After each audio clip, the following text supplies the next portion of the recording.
gaida kai mai gida, mun gaida kai mai gida, na gaida kai mai gida, mun gaida kai mai gida. Duk mai fada ya sani kai babba ne mai gida, injiniya Ɗanlami ya agogo ne mai gida. In har ya fara aiki ita kun sani mai gida, ko mun sani maƙiya ma sun sani mai gida. Suke ta ɗaure kamar ɗan zani mai gida, da an faɗe ka sai kaga sun hau tsimi mai gida.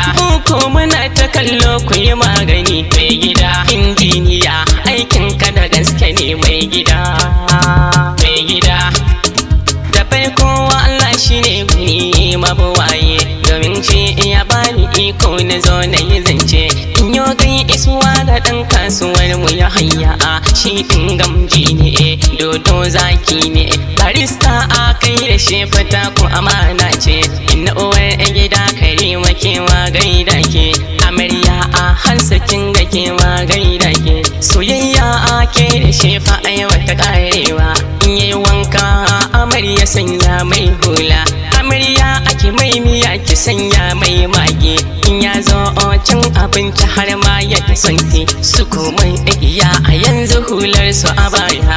An gode wajen Karima Allah ya riga ma'a, baban Usman a gaishe ka na gaida ka, baban Sa'adi ya gaishe ka na gaida ka, baban Fatima a gaishe ka na gaida ka. Shi injiniya shi dai ku bar shi da aikinsa, aikin gida a yau fa an bashi yayi gyarawa, aikin ofis an bashi yayi gyarawa, hanyoyi a yau fa an bashi yayi gyarawa. Sulaija Amara da dukka ai sun gaida ka, Abuja Adalai da dukka duk sun gaida ka, abokan kasuwanci fa sun gaida ka, Dangote da Bowa yanzu ai sun gaida ka. Zaki ne cikin dawa a yau ya ja zoga, ango ne a wajen Karima Allah ya riga ma, ango ne a wajen ki Hafsa Allah ya riga ma, masoyi a wajen ka barista Allah ya riga ma. Ya hayya injiniya shi fa mai jama'a ne,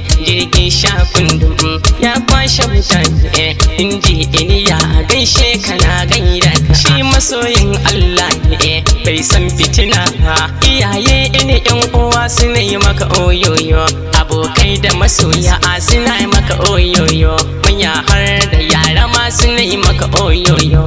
Ini da afi umfana ka ne maka oyoyo, oyoyo oyo oyoyo baba. Allah ya rika ma ni na gaida ka. Gashi ya fito makiya na gani mai gida, inda ya fito makiya su ta gunguni mai gida. Ani ko a baituka na in yi matuni mai gida, Nafiu sai da ke yaro kankani mai gida. Ni ke ta baitukan kowa ya sani mai gida, Allah ya bani nima ai na sani mai gida. Injiniya zaki a cikin dawa mai gida.